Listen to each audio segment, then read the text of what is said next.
আজকে গেছিলাম Dhaka art competition করতে, কিন্তু আমার সাথে অনেক বড় একটা সর্বনাশ হয়ে গেছে।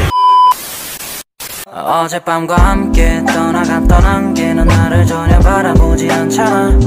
우리 둘 사이 관계는 깊지 않아 보이는 거 알잖아.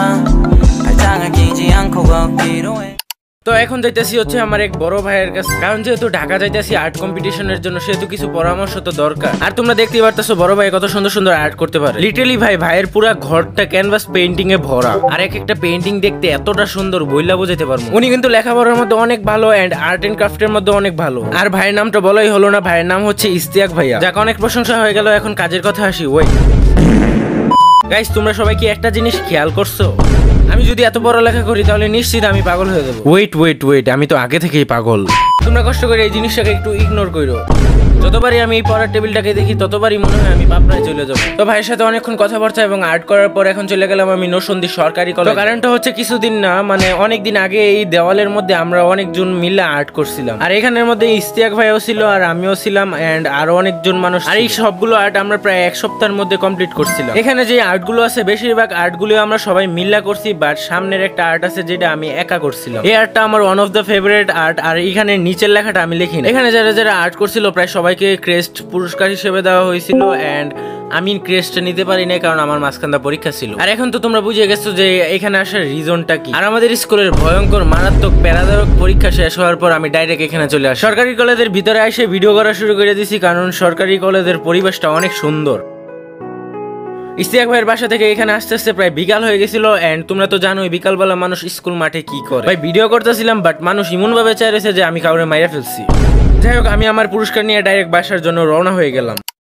তো এরপরের দিন ঢাকা আর্ট কম্পিটিশনের জন্য রওনা হয়ে গেলাম সকাল সকাল, কারণ ভাই নরসিংদী থেকে ঢাকা যেতে প্রায় 1 থেকে 2 ঘন্টা লাগে, আর আর্ট কম্পিটিশন শুরু হইব 8টা বাজে। এত সকাল সকাল আর্ট কম্পিটিশনের কথা শুনে আমিও ভাবতেছিলাম কেমনে যাবো, বাট আমরা সকাল 5:30টার দিকে প্রায় রওনা হয়েছিলাম। এন্ড যাওয়ার পথে একজন বিশ্বস্তর মানুষের সাথে আমাদের দেখা হয়ে গেল। তোমরা দেখতেই পারতেছো গাইস আমাকে কত সম্মান করতেছে।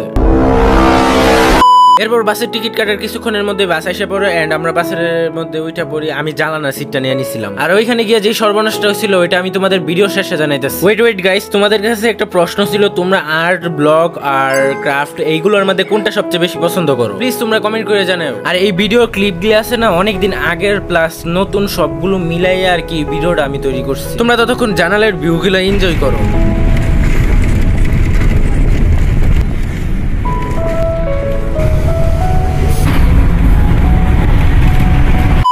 তো অনেকক্ষণ জার্নি করার পর, না মাত্র 2 ঘন্টা হয়েছে, আমরা পৌঁছে গেছি গুলিস্তান। এরপর একটা রিক্সা নিয়ে নিয়েছি, এন্ড আমার রিয়াকশনটা কিছুটা এরকম ছিল, ভাই এটা কি ঢাকা? এত বড় বড় বিল্ডিং, আমার তো মনে হইতেছে আমি বিদেশ এসে পড়ছি। ঢাকা এত সুন্দর কেন? আমার বিশ্বাসই হইতেছে না এটা যে ঢাকা। আর এটা কি বুর্জ খলিফা? আমি কি সত্যি ঢাকা আসছি? আর এটা কি আমাদের ওই বাংলাদেশ? আমার রিয়াকশনটা একদমই এরকম ছিল না আজাইরা। গাইস, যেহেতু আমি অনেকবার ঢাকা আসছি এন্ড আমার রিয়াকশনটা এরকম হইতেই পারে না, বাট সত্যি কথা বলতে যেটা ঢাকা অনেক সুন্দর। আর সকালে যেহেতু রাস্তাঘাটে জ্যাম ছিল না, আমরা প্রায় 1.5 ঘন্টার ভিতরে, মানে 7:30-এর ভিতরে ওইখানে পৌঁছে গেছিলাম। কিছু কারণে আমি তোমাদের ওই স্থানটা দেখাতে পারতেছি না। তো প্রতিযোগিতা শেষ আর আমরা বাসার জন্য রওনা দিই, বাট এইখান থেকে মূল কাহিনীটা শুরু। আমরা বাসে উঠবো তখনই আমাদের কাছে ফোন আসে যে আমি টিকে গেছি। মানে ওইখানে নিয়ম হচ্ছে যে সবগুলো জেলা থেকে যারা যারা আসবে ওইখান থেকে মোট 8 জন বাছাই করা হবে। আর গাইস, আমিও ওই 8 জনের ভিতরে ছিলাম। ভাই এটা শুনে যে আমি এত খুশি হয়েছিলাম, বাট এরপরে কাহিনীটা শুনো। তো আমরা ফেরত যাওয়ার পর ওইখানে গিয়ে আমরা বসছিলাম, এন্ড মূল কাহিনীটা ওইখান থেকে শুরু হয়। সম্মানিত অভিভাবকগণ, এখানে প্রতিযোগিতার স্থানে কোনো ধরনের অভিভাবক আসতে পারবেন না। স্যার আমার ছেলেটা সবকিছু লিখতে পারছি কিনা এবং সবকিছু ঠিকঠাক আছে কিনা দেখেন প্লিজ। আরে ভাই, এইখানে তো আমরা আসছি, প্রতিযোগিতা শেষ হলে আমরা ছেলেরে নিয়ে আয়নার সামনে রেখে দেখে আমি বারে নিষেধ করছি এই জায়গাটা আসার জন্য, বাট একজন গার্জেন আসছে। মানে শরম লজ্জা বলতে কিচ্ছু নাই। অশিক্ষিত মূর্খ।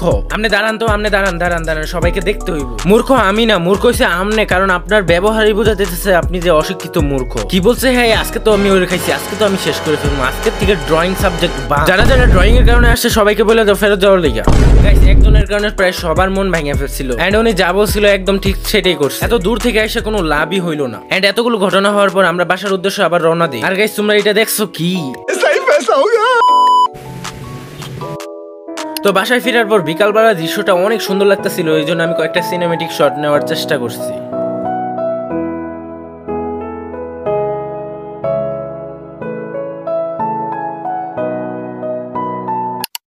যাই হোক গাইস, এটা হচ্ছে ঈদের দিন এন্ড এটা হচ্ছে আমাদের বাড়িওয়ালা আন্টিদের ছাগল। আর এই ছাগলটা সারা রাত চিল্লাই আমার ঘুমের 12টা বাজায় দিচ্ছে। তোমরা তোমাদের প্রিয় ছাগলকে কমেন্ট বক্সে মেনশন করে দিতে পারো, নো প্যারা। গাইস, তোমাদের একটা জিনিস জানাতে চাই যে ঈদের দিন যে কুরবানি হয় এগুলোর ভিডিও তৈরি করে ইউটিউবে ছাড়লে আর কি এটা ইউটিউবের যে রুলস এর বাইরে হয়ে যায়। আর ঈদের দিন একটা ছেলে মানুষ কি করে সেটা তো তোমরা ভালো করেই জানো। এইসব বাদ দিয়ে ঈদের দিনে আমার ভিডিও করার মতো কোনো কিছু বাকি ছিলই না। আর এটা হচ্ছে আমাদের গরুর ছবি। সত্যি কথা বলতে এই ঈদে আমি কোনো ধরনের ভিডিও রেকর্ডই করি না, কারণ রেকর্ড করার মতো কোনো কিছু ছিলই না। সামনের মাসের 1 তারিখ থেকে আমার ভয়ঙ্কর মারাত্মক প্যারাদায়ক এক্সাম শুরু আবার। এই কারণে আমি দূরে কোথাও ঘুরতেও যেতে পারতেছি। গাইস, তোমাদেরও কি এক্সাম আমার মতো জুন জুলাই থেকে শুরু? ঈদের দিন আমি আবারও চলে গেছি আমাদের নানুর বাসায়, কারণ যাওয়ার মতো ওই একটা জায়গায়। গাইস, তোমরা ঈদের মধ্যে কত লক্ষ টাকা দামের গরু কুরবানি দিছো তা কমেন্ট বক্সে জানাতে পারো। তোমরা চাইলে চাপাবাজিও করতে পারো, প্যারা নাই। গাইস, ঈদের দিন মার্কেট বন্ধ থাকে, তাও আমি গেছি মার্কেটে মোবাইলের কভার কেনার লাগি। আর যেইটা হওয়ার কথা ছিল ওইটাই হয়েছে। সেকেন্ড দিন আমি আবারও গেছিলাম আর বাকিস 2-3টা দোকান খোলা। আর আমার এই কভারটা অনেক পছন্দ হয়েছিল, এটা ট্রান্সপারেন্ট আর এটা লালও হয় না কভারটা। ভাই, এই দোকানে কি না পাওয়া যাবে, মোবাইলে 14 কুশির কাভারও পাওয়া যাবে। তো অনেক দামাদামি করার পর কাভারটা মাত্র কিনছি 100 টাকা দিয়ে। এন্ড এমনি আমার ঈদের দিনটা গেছে। এন্ড তোমাদের ঈদ কেমন কাটছে তোমরা কমেন্টে জানিও। তো আজকের জন্য এই পর্যন্তই, টাটা।